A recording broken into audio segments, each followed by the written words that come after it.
Eilen vaihoin paisuttimet ja jarru levytuuet, niin täytyy laittaa tuommoisen prikaat muuten, ja ne oli hirtti koko ajan jarru päällä. Ja nyt sitten toiselle puolelle vaihoin toisen levyn vanhan, niin nyt toimii, ja tälle puolelle sama konsti.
No niin, nyt on irti ja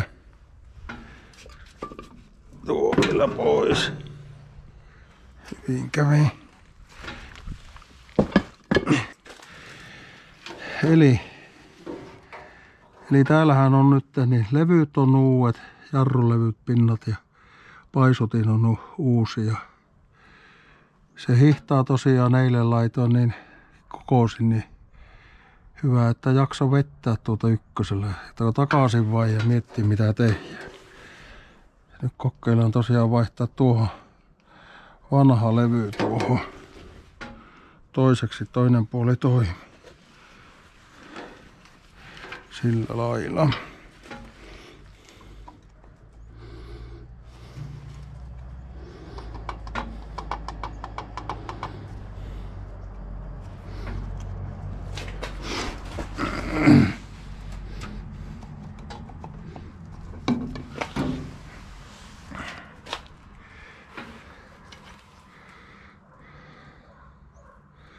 Joo, tämä on aivan uusi tämä.